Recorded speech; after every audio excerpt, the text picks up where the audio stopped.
दिनै आं नोंथांमोननो फाथै आबादनि सोमोन्दै मोनसे शर्ट भिडिअ लाबोदों। नोंथांमोना भिडिअखौ जोबजासिम नाय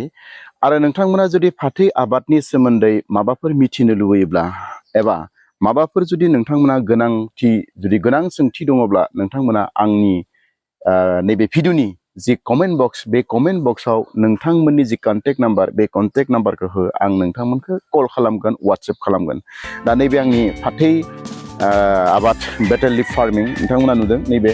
आरो सिगाङावबो आं अलरेडि भिडिअ होखाबाय नोंथांमोना नुदों नै माने बेबायदि आबाद खालामनानै जोङो गोबां मुलाम्फा मोननो हायो। मानो होनना बुङोब्ला जोङो मानसिफ्रा आथिखालाव माने बेबायदि आबाद मावनानै गोबाङानो साक्सेस जादों आरो दिनै जोङो बर'फोर हिसाबै बर'फोरखौ फाथै आबादाव जौगाहोनो थाखाय आङो एसे नाजादों आरो बर'फोरनि गेजेराव आंनो हयतो गिबि फाथै आबादनि थाखाय मोनसे एवारनेस लाबोनाया नोंथांमोना नुदों नै फाथैखौ आङो बेखौ माबायदि गायदों जे बेवहाय नुदों नोंथांमोना बेयावहाय बे फाथैखौ गायनायनि सिगां फाथैनि फुलि बानायना लाग्रोनांगौ। फाथैनि फुलि बानायनानैसो बेखौ बेवहाय गायनांगौ आरो फाथैखौ जुदि बेवहाय डाइरेक्ट जुदि गायोब्ला नोंथाङा माने मा होनना बुङो बे फाथैया थैनोबो हागौ। दा बेनिखायनो जों फुलि बानायनानै बेबायदि जोङो फाथैखौ गायो नुदों नोंथांमोना। आरो आङो मा समाव भिडिअ होदोंमोन नोंथांमोना नुदों मे जुन जुलाइसोआव गायनाय फाथै बियो नोंथांमोना नुदों। माने एप्रिलनिफ्राय आं स्टार्ट खालामनानै माने बे फाथैखौ दिनै आंनि गोजौ जाबाय आरो बेखौ आङो बेयाव एसे ओरै दानै माने बिजौखौ एसे सेस'नाय होयो जायनि थाखाय माने बांद्राय गोजौ जौआखै आरो बेयो 8 निफ्राय 10 फुट गोजौ बेबायदि खुन्थिया गायनांगौ आरो बेबायदि बानायनांगौ। नोंथांमोना नुदों नाय नोंथांमोना भिडिअखौ नाय माबायदि बनायदों नाय नै फाथैया माबायदि जादों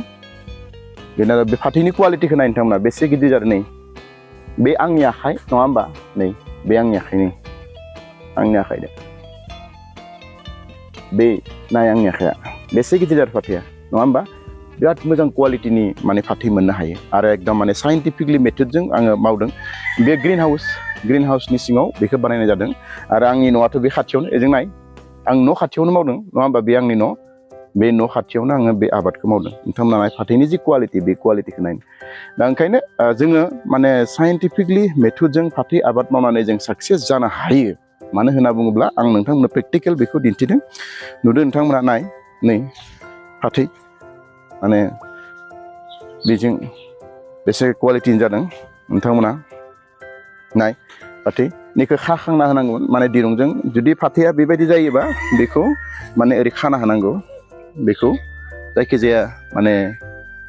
बेफोरजों जिखुनु माबाजों नै बेफोरबायदिजों एसे गोराजों नङा एसे गुरैजों बेबायदि खाना होनांगौ बेबायदि खाना होनांगौ बेबायदि खाना होनांगौ दा बे नाय फाथैनि क्वालिटिखौ नोंथांमोना नाय नै माबायदि जादों बेयो नै नोंथांमोना नुदों आं बेखौ बुंदों नै फाथै आंनि आखाइजों बेसे गिदिर जादों नङा होमबा बेसे गिदिर जादों माने बे फाननो हानाय जाबाय होमबा जोङो गय दंफाङाव फाथैखौ गायनो हायोबाथ' जोबोद मोजां नाथाय गोबांनि न'खरावनो गय दंफां गैया जायनि थाखाय जोङो बेबायदि मेथडजों जोङो फाथै आबादखौ जोङो मावनानै साक्सेस जानो हायो। नुदों नोंथांमोना नाय बेजों नाय नोंथांमोना फाथै जेथिंबो फाथै नङा होमबा नै क्वालिटिफोरखौ नाय फाथैनि बेसे माने नुदो नोंथांमोना बेवहाय फाथैनि जि क्वालिटि नै बेखौ नाय माने बेबायदि एकदम माने बिराद मोजां जायो। दा ओंखायनो जोङो फाथै आबाद मावनानैबो जिहेथु जों साक्सेस जानो हायो बेनिखायनो आरो फाथै आबाद मावनो थाखाय माने बेवहाय गोबां जायगा नाङा मोनसे जायगा हमनानै ला जुदि 30 फुट बाय 20 फुटाव जुदि 100 दाल फाथै गायनो हायोबा 1 कथा हायाव बेसेबां जोङो आबाद मावनो हागोन बेसेबां माने फाथै गायनो हागोन आरो 1 कथा हायाव नों जुदि मोजां जुदि प्रडाक्ट खालामनो हायोबा आरो नोङो जुदि मोजां जुदि हासार होनो हायोबा फार्मि कम्पस्ट होनो हायोबा बा गोबोरखि हासार होनो हायोबा आरो गायजेननाय समाव जोंनि जि हा बे हाया दुब्लिनि माइ आबाद मावनाय जि दुब्लिनि हा बे दुब्लिनि हाखौ गिबियाव लाग्रोनानै मोजाङै मिहि खालामनानै एकदम माने मोजांनो जाय आलु आबाद मावनाय बायदि हाखौ जों थिग खालामना लानानै जोङो मा खालामनांगौ बे फाथैखौ गायनांगौ आरो बेवहाय बे हायाव गोबोर नङाबा भार्मि कम्पस्ट बेबायदि होनानै जों हाखौ थिग खालामना लानांगौ। बेनि उनाव जोङो बेबायदि औवाखौ जोङो गायनांगौ गायनानै बिदि न' खालामनांगौ न' खालामनायनि उनावसो जोङो फाथैखौ माने बेवहाय गायनांगौ आरो माने रेडि माने गासिबो रेडि खालामखांनायनि उनावसो जों फाथैखौ गायनांगोन दाथ' फाथैनि दामा गोबां नङा होमबा दा नैबे टाइमाव फानोब्ला मथा मथि माने मोनसे फाथैयाव 180निफ्राय 200 मोनो फाथैया 350 350निफ्राय माने 400सिम मोनसे फाथैयाव बेबायदि जायो माने बेसेन मोनो जोङो दा ओमफ्राय फाथैनि जि फाथैनि बाजारा जेरावबो दं जायखिजाया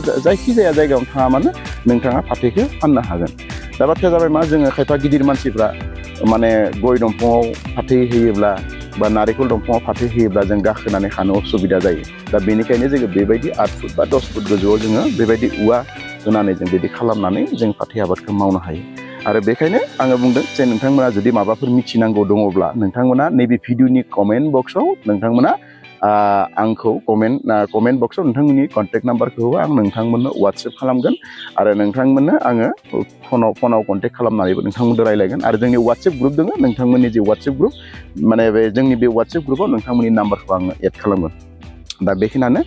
डिटेल्स बाथ्राया उनाव आं नोंथांमोननो फनाव डिटेल्स नोंथांमोननो फोरमायगोन आरो आं गेजेर गेजेर फाथैनिबो ट्रेनिं होयो नोंथांमोना जुदि फाथै आबाद मावनायनि सोमोन्दै जुदि ट्रेनिं लानो गोसो दङब्ला नोंथांमोना आंजों जगाजग खालामनो हागोन नै फाथैखौ नाय नोंथांमोना